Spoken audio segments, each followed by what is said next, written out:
마가복음 1장 9절로 13절 말씀을 통해서 세례의 초청과 광야의 부르심이라는 말씀의 제목으로 은혜 나누기를 원합니다. 예수님께서 사역을 시작하시기 전에 본문 말씀에 보면은 두 가지를 하셨어요. 뭡니까? 첫째는 세례를 받으시고 두 번째는 광야로 몰려나가셨어요. 예수님께서는 세례를 받으시고 광야로 몰려나가셨던 것처럼 우리 그리스도인들도 예수 그리스도의 그 세례를 받아야 되고 또 예수 그리스도께서 서셨던 그 광야에 우리도 서야 될 필요가 있습니다. 오늘 말씀을 통해서 예수님은 저와 여러분을 당신의 세례로 지금 초청하시고 또 그의 광야로 우리를 초청하고 계십니다. 본문에 보면 성령이 예수를 곧 광야로 몰아내신지라라고 말씀하셨어요. 그래서 오늘 이 말씀의 핵심 구절, 성령이 예수를 곧 광야로 몰아내신지라라는 말씀을 중심으로 예수님께서 받으셨고 서셨던 그 세례가 무엇인지, 예수님이 가셨던 그 광야가 우리에게는 무엇인지, 우리는 그 세례의 무엇을, 또 광야의 무엇을 우리가 받아야 되는지를 이 말씀 통해서 은혜 나누기를 원합니다. 제가 9절로 13절 말씀을 읽어드리겠습니다.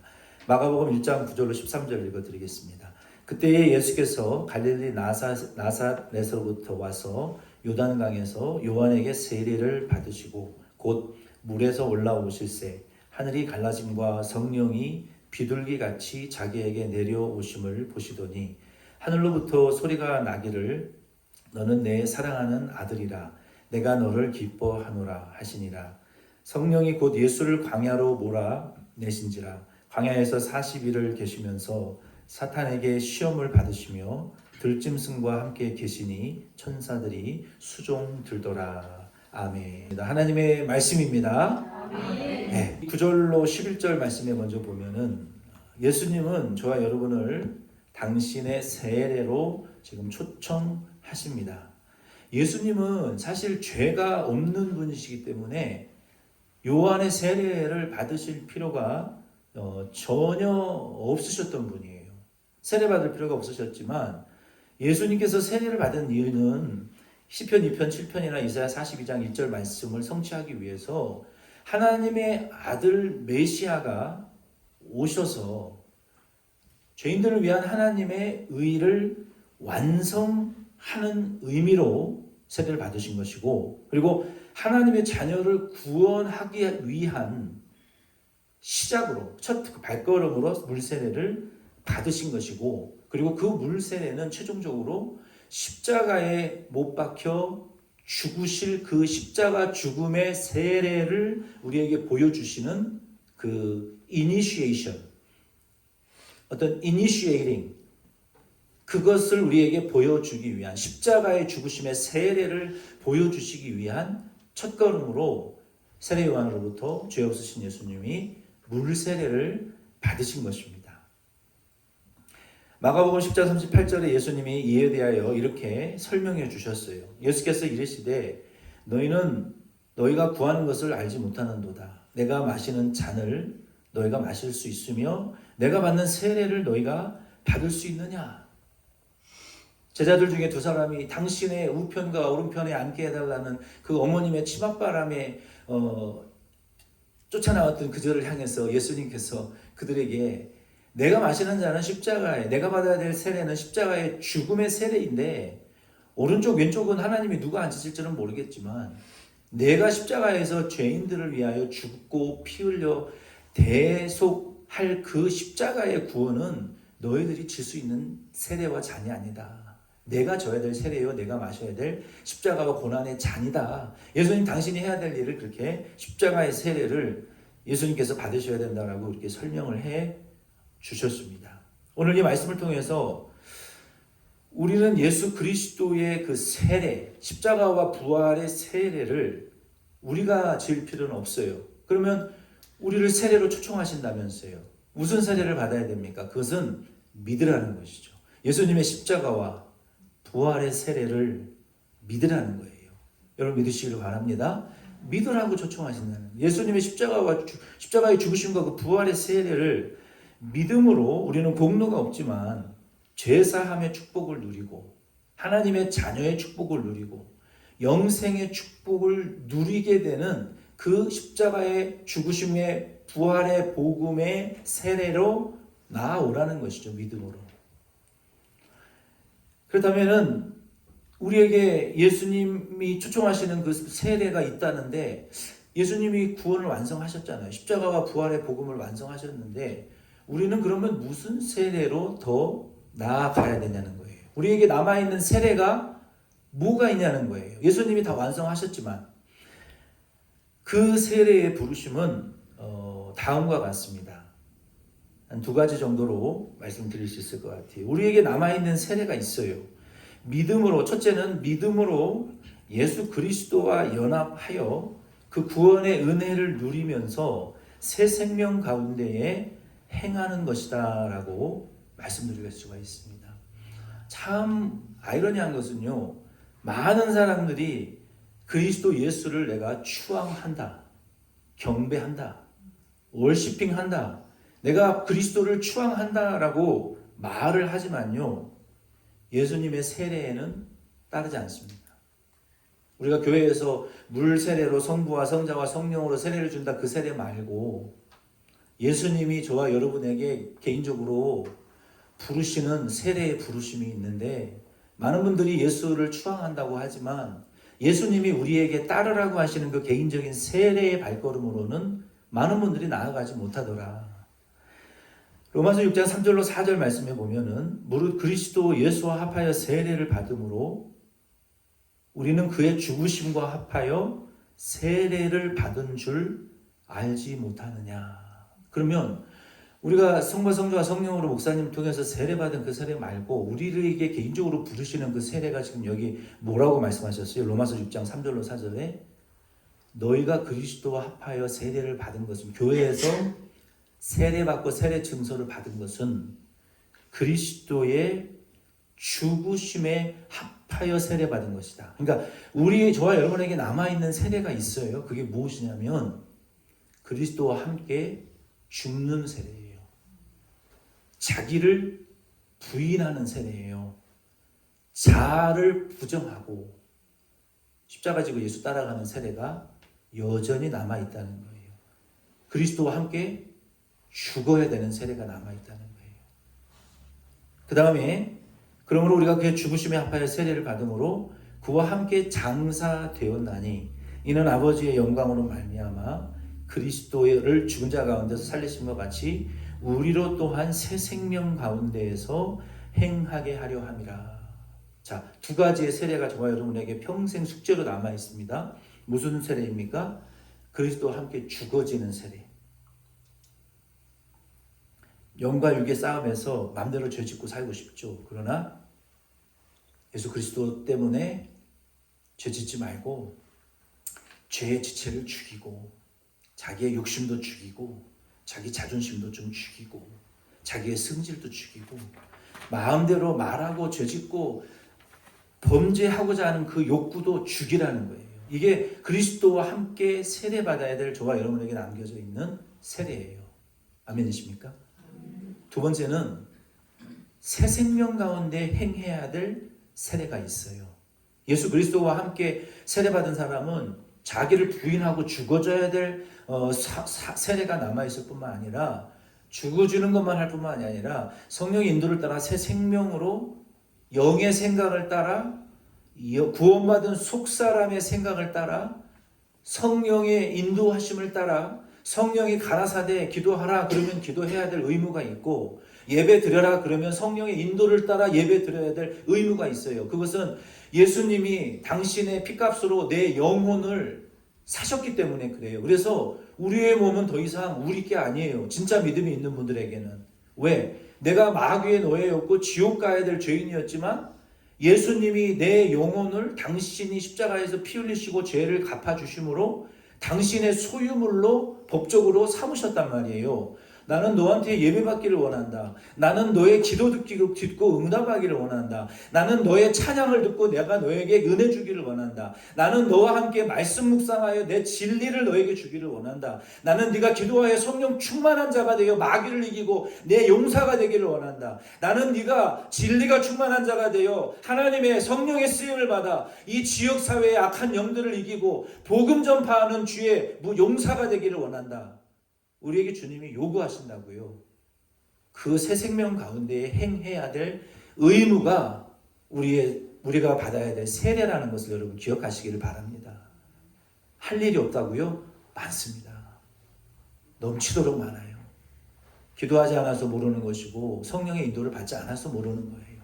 그래서 우리는 이 세례의 자리로 예수님이 저와 여러분을 부르신다. 세례는 뭐예요? 그리스도와 함께 죽어지는, 죄에 대하여, 마귀에 대하여, 세상 정욕에 대하여 죽어지는 사람이 되라는 것이고, 두 번째는 성령의 인도를 따라 하나님에게 쓰임받는 새 생명, 영의 인도를 따라 살아가는 자가 되라는 이 두 가지의 세례의 자리로 예수님은 우리를 매일 지금 초청하고 계십니다.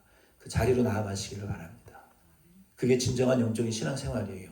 두 번째는 성경에 보니까 예수님의 부르심을 따라가는 것이 그의 세례의 자리로 나아가는 것이다. 주님이 일하시고 계시는 자리로 자꾸 나아가려고 하는 그 부르심이 성경에 보니까요 있는데, 우리가 예수의 세례로 나아간다라는 것은 그 부르심의 자리로 가서 서는, 그것이 세례의 부르심을 쫓아가는 거예요. 성경에 보니까 예수님께서 제자들을 한 번만 부르지 않으셨더라고요. 한 8번 부르셨더라고요. 한 제자를요, 한 8번 정도 부르셨더라고요. 성경에 보니까. 우리도 예수님의 제자라면 우리의 인생에 예수님이 우리를 8번 정도 부르시는 엄청난 기회가 있는 것을 여러분 깨달으시고 그 기회를 놓치지 마시길 바랍니다. 한 8번 정도 제자들을 부르셨더라고요. 그것을 말씀드리려고 해요. 첫째, 최초의 부르심. 예수님이 제자들을 최초에 부르셨을 때 최초의 부르심은 항상 강렬합니다. 첫사랑이 뜨겁듯이 최초의 부르심은 강렬해요. 고기 잡고 있었던 무식하고 세상 권세와 권력, 정말 보잘것없는 하급 계층이었던 고기를 잡고 있던 제자들에게 예수님이 오셔서 나를 따라라. 사람 낚는 어부가 되게 해줄게. 배도 그물도 고기도 부모 형제도 자식 전토도 그날로 다 내버리고 예수 따라갔어요. 우리가 예수 처음 믿을 때는 내 몸을 불살라 세상을 구원하겠다라는 이러한 뜨거운 사랑이 우리 안에 흘러넘칩니다. 첫사랑, 이게 처음 부르심이죠. 자기 직장도 버리고 다 버리고 아무것도 필요 없어. 오직 예수님만 있으면 돼. 근데 시간이 지나면 예수님 말고 다른 게 보이고 필요하기 시작하죠. 첫 부르심은 뜨겁고 강렬합니다. 혁명적이에요. 레볼루셔널한 부르심입니다. 첫 번째 여쭤보겠습니다. 여기 계신 여러분들은 예수님을 그렇게 강렬하게 처음 부르심을 다 받으셨습니까? 지금? 못 받으셨다면 예수님의 그 부르심으로 나아가시기를 바랍니다. 그 강렬한 모든 것을 다 버리고 예수만 있으면 된다라고 할 정도로 주님을 사랑하는 그 부르심이 모든 그리스도인들에게 인생에 한 번은 있으셔야 돼요. 이 첫 번째 부르심, 예수님이 제자들을 그렇게 처음에 부르십니다. 두 번째 부르심은요, 따르고 본받으라고 부르십니다. 처음에는 사람 낚는 어부가 되게 해줄게, 따라와. 근데 예수님이 두 번째 우리에게 요구하시는데요, 그때는 무조건 따라오라고 하지 않으세요. 이제 따라가기 시작했으면 목적 없이 태어난 김에 산다라고 따라가면 안 되고, 부른 김에 그냥 태어난 김에 따라다니면 다 되겠지, 그런 게 아니라 예수님이 저와 여러분을 제자들을 부르셨을 때 보니까요, 나를 따라와라, 그리고 본받으라 라고 부르신다는 거예요. 그러니까 우리의 신앙생활 두 번째 단계는요, 예수 따라다녀야 되고 예수를 본받는 게 두 번째의 부르심이에요. 근데 예수 믿어도 예수와 따르지 않고 본받는 것이 없으면 영적 성장이 없습니다. 세 번째 부르심은요, 확신으로 우리를 부르십니다. 예수님 따라갔는데 본받으려고 했는데 본받아지지가 않는 거예요. 왜 안 본받아지냐면 예수님에 대한 확신이 없기 때문에 본받아질 수가 없어요. 저분은 하나님의 아들이라는 믿음과 확신이 없는데 어떻게 믿냐는 거예요. 제자들은 결국 언제 믿었어요? 예수 부인하고 다 도망가고 저주하고 성령 받은 이후에 최종적으로 확신에 이르렀어요. 그러니까 저와 여러분의 신앙생활도 불안과 의심의 연속인 거예요. 확신하면서 100% 따라가는 성도는 제자는 별로 없습니다. 늘 불안하고 늘 의심하고 늘 불신 가운데에서도 본받으려고 따르려고 하는 것이 믿음이에요. 이것이 예수님이 제자들을 부르신 세 번째 부르심입니다. 그리고 네 번째는요, 실패의 부르심을 우리에게 주십니다. 반드시 실패하게 하세요, 하나님이. 예수 믿는 사람들이 반드시 신앙에 실패하게 하십니다. 실패의 부르심이 있어요. 그리고 그 이후에 다섯 번째, 믿음의 부르심이 있습니다. 그때 믿음을 주시는 거예요. 처음부터 믿음 주시기도 하죠. 따르지만 확신할 수 없는 상태에서 실패해 보고, 아, 내가 믿음이 없구나. 내가 그리스도인이 아니었구나. 내가 예수님을 사랑하지 못하는구나. 내가 안 믿는구나. 그리고 나서 진짜 믿음을 다섯 번째로 주신다는 거예요. 그 믿음이 다섯 번째 부르심이라는 거예요. 여섯 번째는 그때서야 사랑의 부르심을 주십니다. 예수님 베드로에게 실패하고 저주하고 원래 어부의 잡으로 도망가버린, 원래 죄 짓는 자의 삶으로 돌아가버린 베드로에게 예수님은 그때 물으세요. 사랑하냐고 처음부터 안 물으셨어요. 한 번도. 실패하고 믿음을 고백하니까 그때서야 예수님이 너 나 사랑하느냐. 우리가 주님 사랑한다고 말하죠. 그 대부분 거짓일 때가 많아요. 실패해야 사랑이 아니라는 것을 그때 깨달아지는 거예요. 그리고 사랑의 고백을 들으신 이후에야 사명을 주십니다. 너와 나를 진짜 사랑할 수도 없지만 사랑하기를 원하는 의지와 열심이 너에게 있는지 없는지를 먼저 확인하신 이후에 그리고 사명을 주십니다. 이거 보세요. 따르다가 부르고 본받다가 의심하다가 실패하다가 그때 가서야 믿고 그리고 사랑하고 그제서야 맨 마지막에 사명을 받는 거예요. 맨 마지막에. 그때 가서야 주님이 쓰시는 거예요. 그때 가서야. 그리고 가장 최종 단계의 부르심은 고난을 향한 부르심이다 라고 성경은 말하고 있어요. 고난당한 것이 내게 유익이라. 이로 인하여 하나님의 천천 은과 금보다 귀한 율례를 내가 배우게 되었나이다 라고 고백하게 되는 것처럼 이 여덟 가지의 부르심. 저와 여러분들은 몇 번째 부르심에 지금 서 계십니까? 여덟 번째 부르심 중에 저와 여러분은 지금 몇 번째 부르심의 단계에 서 계십니까? 이것이 예수님에게 우리 제자들에게 주시는 너희가 받아야 될 세례가 있다. 이 세례가 바로 저와 여러분의 부르심. 이 부르심의 세례인 것을 여러분 믿으시고 이 8단계의 세례까지 주를 위하여 고난받는 단계까지 나아가시는 저와 여러분 되기를 바랍니다. 네. 그리고 이것이 평생 반복돼요. 다시 리셋돼서 1단계부터 8단계까지 다시 되는 거예요. 8단계 올라갔다고 죽는 거 아닙니다. 8단계 올라갔다가 어떤 사람은 0단계로 떨어지는 사람이 있어요. 어떤 사람은 8단계 주를 위해 고난받는 단계에 계속 머무는 분들도 있습니다. 그래서 저와 여러분들은 그 세례의 8단계의 부르심 안에 어디인지를 이번 주 생각하시면서 한 단계씩 업그레이드 하실 수 있기를 바랍니다. 이와 같은 예수님의 부르심의 과정에서요. 이 부르심을 통과하면서요. 그 과정 중에 그리스도와 함께 좀 더 죽어지고 자기를 십자가에 좀 더 못 박게 되고 그리고 그리스도와 함께 다시 살아나는 은혜를 누리게 될 줄로 믿습니다. 두 번째 12절 13절 말씀해 보니까 예수님이 저와 여러분을 세례의 자리로 초청하실 뿐만 아니라 광야의 자리로 초청하신다라고 말하고 있어요.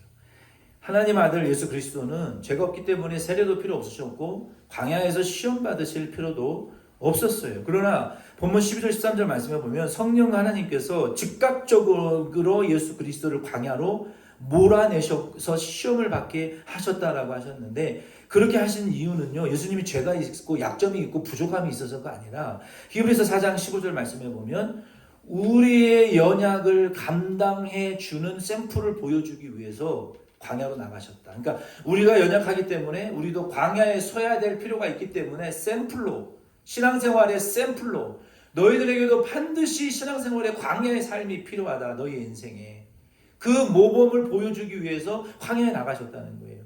성령님은 저와 여러분의 구원을 위해서 때로는요, 몰아치실 때가 있어요. 몰아치실 때. 아니, 시험 하나 끝나면 끝날 줄 알았는데 끝나기도 전에 중간에 시험이 또 터지고, 그 시험 마무리되기 전에 더 큰 어려움이 터지고 막 몰아치는 때가 있다고요. 성령 하나님이 도대체 왜 이러시는 건지 모를 때가 있어요. 하나님이 왜 이렇게 광야의 길만 연속해서 걸어가게 하시는지 이해하지 못할 때가 있단 말이에요. 그 이유는 뭐라고요? 우리 하나님 자녀들의 구원을 완성하기 위해서 하나님이 몰아치시는 때가 우리의 인생에 있다라는 것을 여러분 기억하시길 바랍니다. 폭풍과 같은 시간이 우리에게 몰아칠 때가 있어요. 성령님은요, 이렇게 자녀들의 구원을 위하여 지체하지 않으실 때가 있고 때로는 광야로 몰아치실 때가 있습니다. 그러면 우리가 서야 할 광야는 무엇인가요? 광야는요, 이런 곳이에요. 의지할 대상이 전혀 없어요. 그리고 그곳에서는 오직 자신의 영과 하나님과 마귀 사이에서 영적인 전쟁과 사투가 일어나는 장소가 광야입니다. 집에 있어도 광야일 수도 있고, 교회일 수도 광야일 수 있고, 직장에서도 광야일 수도 있어요. 아무도 도와주는 이 없이 나 혼자 영적으로 사투하고 있는 그곳이 영적인 광야라고 말할 수 있습니다. 13절에 예수님은 광야에 서서 뭘 하셨습니까? 마귀의 시험과 공격을 싸워내셨어요. 다 말씀으로 이기셨잖아요. 사람 돈만 있어서 사는 거 아니다. 떡만 있어서 사는 거, 말씀 순종해야 산다. 하나님 시험하지 마라. 사탄아 물러가라. 오직 여호와 하나님만 경배하라. 다 이기셨잖아요. 싸우셔야 돼요. 여러분도 하루를 지내시면서 그냥 눌리지 마시고, 여러분이 마귀가 공격하고 시험하고 여러분을 억누를 때 이 속으로 이 더러운 악한 시험하는 사탄아 물러가라. 가만 냅두지 마시고 혼자 조용한 벽에 들어가셔서라도 싸우셔야 돼요. 죄에 짓지 마시고, 마귀에게 끌려다니지 마시고, 종되지 마시고, 약한 마귀야 날 냅둬라. 난 너한테 지지 않는다. 싸우셔야 돼요. 주먹을 불끈 쥐고 격투하시고 맞짱을 뜨셔야 돼요. 우습게 보면 아니, 귀신이 나타나기만 해도 아이고 무서워 하고 그냥 쪼그라들면 귀신이 나타나서 자꾸 괴롭히고 끝내는 속에 들어가 사로잡아요. 사탄아 물러가라. 대적하셔야 돼요. 마귀를 대적하라. 마귀를 피하라 그랬지 가만히 있지 말라 그래요. 성경이 마귀를 대적하고 피하라 그랬어요. 대적하세요. 사탄아 물러가라. 자기 속에 꿈틀대고 올라오는 그 마귀의 유혹을 예수의 이름으로 짓누르세요.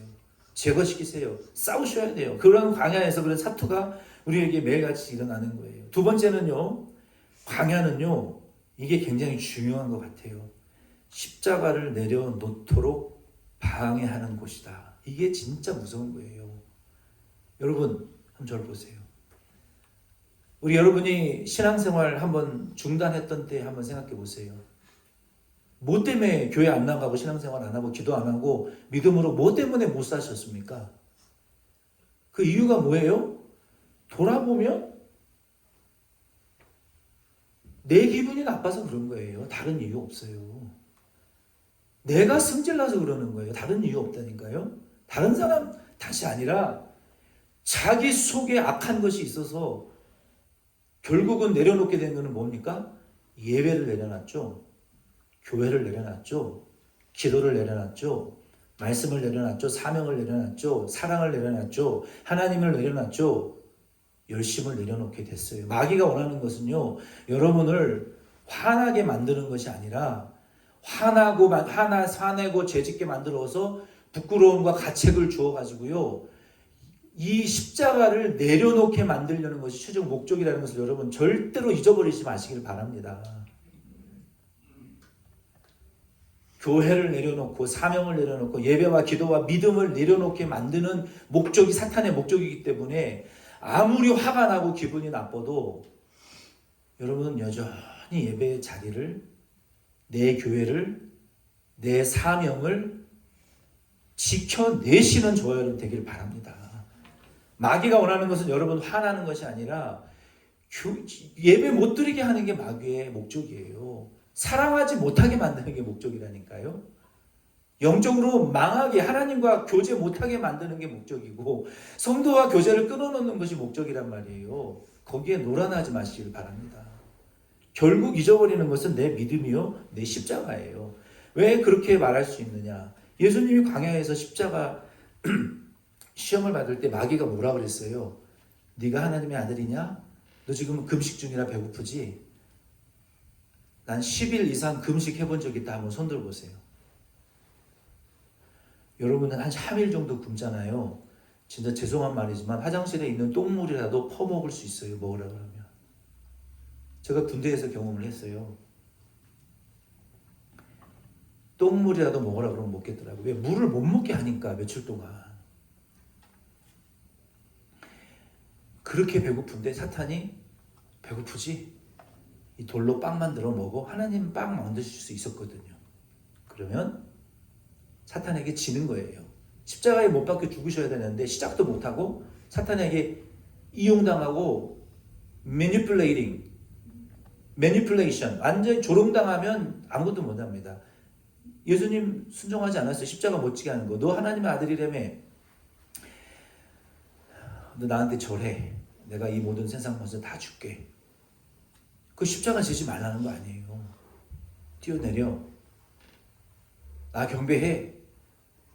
십자가 못 지게 하는 거거든요. 진짜 해야 될 일을 하지 못하게 하는 거거든요. 저와 여러분도 마귀가요, 나를 격동시키고 화나고 시험 주고 죄짓게 하는 거, 그게 목적이 아니라 결국은 하나님과 멀어지게 만들고 신앙생활 하지 못하게 만드는 목적이 있다는 그 음흉한 목적을 아시고 거기까지는 가지 마시기를 바랍니다. 그 단계까지는 가지 마시기를 바라요. 정말로 간절히 바라요. 하나님과 멀어지지 마시고 믿음에서 절대로 떨어져 나가시지 않으시기를 부탁을 드립니다. 그러면 마귀가 뒤에서 내가 이겼지, 너는 나한테 안 돼, 이런 조롱을 받게 되는 거예요. 그래서 결국 십자가를 뺏기고 믿음을 뺏기게 되는 거예요. 근데 문제는 13절 이하의 말씀에 보면은, 다른 복음서에 보면은 사탄이 한 번만 오지 않았다, 예수님에게. 잠시 떠났다라고 말했어요. 시험이라는 것은 지속적으로 옵니다. 올해 우리가 2026년 덴버시원 장로교회는 예배로 살아나는 교회가 되자라고 비전을 정했어요. 여러분이 살아나실 때까지 이 예배의 자리와 이 교회의 자리를 여러분 목숨처럼 여기고 빼앗기지 않으시리라고 여러분 결단하시고 실행하시는 한 해가 되기를 바랍니다. 살아날 때까지 견디시기를 바랍니다. 그거 뺏기면 마귀에게 지는 거예요. 무슨 기분이 나쁘고 무슨 속상한 일이 있어도 하나님에게, 내가 최고의 하나님에게 최선의 예배를 드리겠다 약속했으면 그거를 하나님은 지금 보고 계세요. 네가 이래도 나에게 예배하겠느냐? 이래도 예배하겠느냐? 이렇게 해도 너 예배할 수 있냐? 하나님 지금 보고 계신다고요. 인정받는 날까지 여러분 예배 드리시기를 바랍니다. 광야는 세 번째는요, 실패의 장소만이 아니라 영적인 승리의 권세를 얻는 장소입니다. 거기에서 광야에서 만난 하나님은 우리의 인생에 단 한 번만의 경험을 하더라도요, 우리의 인생의 강력한 승리와 권세가 어디에서 경험되어지냐면 광야에서 경험되어지는 거예요. 아브라함도 모리아산에서 하나님을 만났고, 야곱도 베델에서 하나님을 만났고, 이삭도 광야에서 하나님을 만났고, 선지자들도 굴 속에서, 광야에서, 갈대밭에서, 바위 틈에서, 환난 날에, 들판에서, 외롭고 힘들 때, 고난 중에 주님을 만났는데요, 그것이 내 인생의 가장 큰 힘의 원천이다라고 다 말하고 있어요. 그 광야에서 하나님을 한 번만 만나면요, 인생 성공할 수가 있어요. 그래서 저와 여러분은 광야에서 하나님 만나실 수 있는 한 주가 되기를 바랍니다. 인내로 만나시고 기도로 만나시고 금식으로 만나시고 마귀와 싸워 이겨 승리하심으로 그 만나셔서 승리를 누리실 수 있는 저와 여러분 되기를 바랍니다. 예수님 마귀의 시험을 이기시자 천사들이 수종을 들었던 것처럼 저와 여러분도 우리의 인생의 예수의 세례의 자리, 광야의 자리에 서셔서 여러분 인내와 믿음으로 말씀으로 성령의 인도를 따라 싸워 나가시다 보면 반드시 천사들이 나타나서 돕고 승리와 권세를 누리고 맛보게 되는 영광을 경험하게 되실 줄로 믿습니다.